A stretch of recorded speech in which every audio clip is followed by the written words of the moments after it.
সবাইকে আবারও food lab by মৌতে স্বাগতম। আশা করি সবাই অনেক ভালো আছেন। আজ আপনাদের জন্য একটা তুর্কিশ খাবার নিয়ে এলাম এবং এই খাবারটির নাম হলো চিকেন ডোনার কাবাব, যেটি তুর্কিশ খুব জনপ্রিয় একটি খাবার এবং এটি আমি বাসায় কিভাবে খুব সহজে বানাতে হয় সেটি দেখাবো। এছাড়াও এর উপকরণ এবং সব কিছু দিয়ে আপনারা চাইলে শর্মাও বানাতে পারেন, কারণ আরাবিয়ান শর্মা এবং এই ডোনার কাবাবের সাথে রেসিপির অনেক মিল আছে, শুধু পরিবেশনটা একটু ভিন্ন। তো আমি প্রথমে হাড় ছাড়া মাংস নিয়ে নিয়েছি এবং আদা রসুন পেঁয়াজ বাটা এবং সাথে জল ঝরানো টক দইও নিয়ে নিয়েছি। তো প্রথমে আমি 1 টেবিল চামচ টক দই নিয়ে নিচ্ছি একটা পাত্রে। তারপর এই টক দইয়ের সাথে আমি মিক্স করে দিব 1/2 টেবিল চামচ পেঁয়াজ বাটা,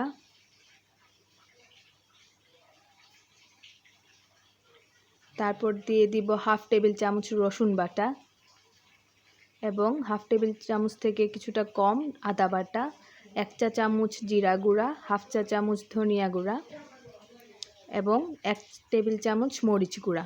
এটা একটু ঝাল হবে, এর জন্য বেশি দিলাম, আপনারা চাইলে কমও দিতে পারেন। সব কিছু দেওয়ার পর একটু মিশিয়ে নিতে হবে। মিশিয়ে নেওয়ার পরে আমি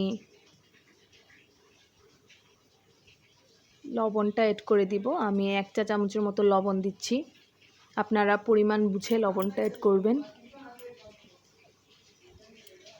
তারপরে 1/2 চা চামচ সয়া সস অ্যাড করে দিলাম। এটা মিক্স করার পরে আমি পাতলা পাতলা করে চিকেনগুলা কেটে রেখেছিলাম সেগুলা ভালো মতো মাখিয়ে নিব। এটা মেনলি রোটিসেরি নামে একটা মেশিন টাইপের আছে যেটাতে গ্রিল করে ফেলে। তো আমরা যেহেতু এটা বাসায় বানাবো এবং ফ্রাইং প্যানের জন্য আমি পাতলা করে কেটে নিয়েছি। ভালো মতো মাখিয়ে আমি ওভারনাইট রেখে দিব। আপনারা চাইলে 4-5 ঘন্টার মতো রাখতে পারেন, তবে যদি ওভারনাইট রাখেন তাহলে জিনিসটা আরও বেশি ভালো হয়। তো তারপর আমি নান বানানোর জন্য ডো রেডি করে নিয়েছি এবং এই ডোয়ের রেসিপিটা আপনার ডেসক্রিপশন বক্সে লিঙ্কে দিয়ে দিব কিভাবে নানের ডো বানাতে হয়। তো এই ডো দিয়ে আমি নান বানিয়ে ফেলবো। তো প্রথমে আমি যতটা নান বানাবো ততটা রেডি করে ফেলবো। তো আমি 3টা নান বানাবার জন্য 3টা রেডি করলাম। করার পরে হাতে অল্প একটু তেল নিয়ে ডোটা খুব সফট করে বানিয়েছি, কারণ সফট করে বানালে নানটাও সফট হয়। তো অল্প একটু তেল নিয়ে প্রথমে স্প্রেড করে দিতে হবে, তারপরে আমি বেলুনি দিয়ে ভালো মতো বেলে নিব।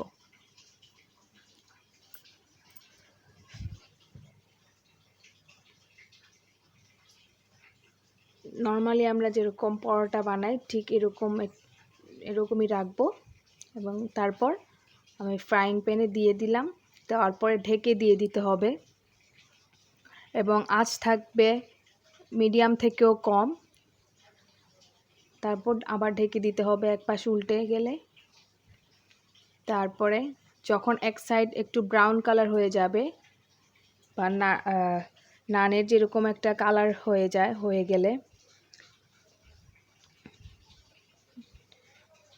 তখন আবার উল্টে দিব এবং 2 সাইড যখন ব্রাউন কালার হয়ে যাবে তখন নামিয়ে ফেলবো। আর আপনারা চাইলে নামানোর আগে একটু বাটার ব্রাশ করে নিতে পারেন অথবা তেলও দিয়ে দিতে পারেন। বাটার দিলে ফ্লেভারটা একটু ভালো আসবে। নামানোর পরে আমি কেটে নিচ্ছি, কারণ এই ডোনার কাবাবটা যে নান দিয়ে করা হয় তাতে একটা পকেটের মতো করে সেইটার মধ্যে স্টাফিংগুলো দেওয়া হয়। তো আমি প্রথমে কেটে নিচ্ছি, তারপর আমি পকেটগুলো বানিয়ে ফেলবো। তো আমি একটা ছুরির সাহায্যে আস্তে করে, এটা খুব সাবধানে করতে হবে যেন ছিঁড়ে না যায় এবং ঠান্ডা হওয়ার পরে করবেন, তাতে সুবিধা হবে। তো আমার এই যে সুন্দর একটা পকেট দেখুন কতটা সফট হয়েছে নান এবং ভিতরটা কতটা ফ্লাফি। তো এরকম করে সবগুলা করে নিব। সবগুলা যখন করা হয়ে যাবে তখন আমার যে ম্যারিনেট করা চিকেনটা আমি সেটা ফ্রিজ থেকে আধা ঘন্টা আগে বের করে রেখেছি এবং তারপর আমি ফ্রাইং প্যানে তেল দিয়ে এই চিকেনগুলা ভেজে নিব এবং ভাজাটা হবে ঠিক গ্রিলের মতো একটা ফ্লেভার বের হবে ভাজার সময় এবং একটু ব্রাউন কালার করে ভেজে নিব। যাতে গ্রিল ভাবটা আসে। তো আমি একটু তেলের পরিমাণটা যতটুকু লাগবে তার চেয়ে কিছুটা বেশি দিয়েছি, এবং কেন বেশি দিয়েছি সেটা আমি পরে দেখিয়ে দিব। তো এটা দেওয়ার পরে যখন এক সাইড একটু কালারটা চেঞ্জ হয়ে আসবে বা মাংসটা প্রায় সেদ্ধ হয়ে আসবে, তো সব কটা পিস উল্টে দেওয়ার পর আমি এই ফ্রাইং প্যানেই ক্যাপসিকাম কেটে রেখেছিলাম জুলিয়ান কাট করে, সেই ক্যাপসিকামগুলো আমি দিয়ে দিব, একটু নরম করে নিব ক্যাপসিকামগুলো, তাতে ফ্লেভারটা অনেক ভালো আসে ডোনার কাবাবের।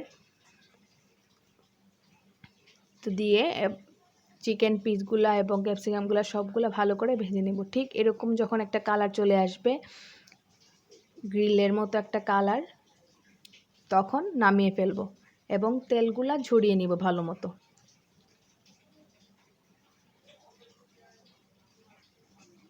তো আমি গাজর কুচি করে নিয়েছি, আপনারা চাইলে শসা নিতে পারেন, ফ্রেঞ্চ ফ্রাই নিতে পারেন, পেঁয়াজ এবং ভাজা ক্যাপসিকাম, চিকেন নিয়েছি।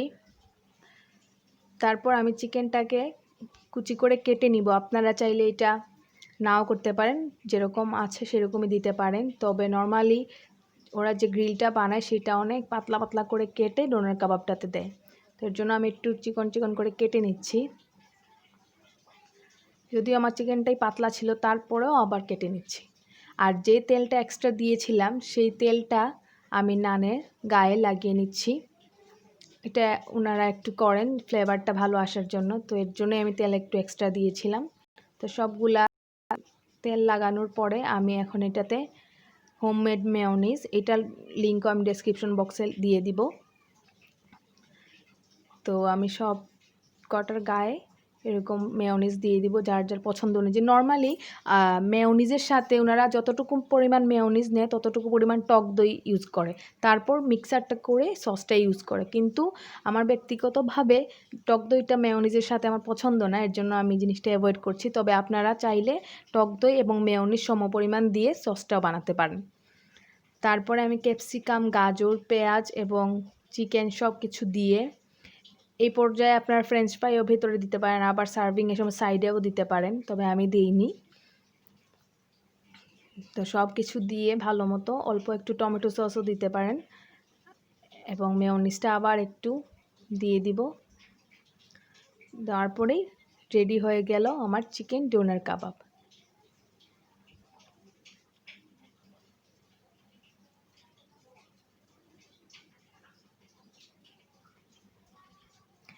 তো আশা করি আজকের রেসিপি অনেক ভালো লাগবে, এবং ভালো লাগলে লাইক, কমেন্ট এবং সাবস্ক্রাইব করতে ভুলবেন না। আর পরবর্তী রেসিপি পেতে বেল বাটনটি ক্লিক করতেও ভুলবেন না। আশা করি খুব শীঘ্রই আবার নতুন কোনো রেসিপি নিয়ে হাজির হব। সে পর্যন্ত সবাই ভালো থাকুন, সুস্থ থাকুন। ধন্যবাদ।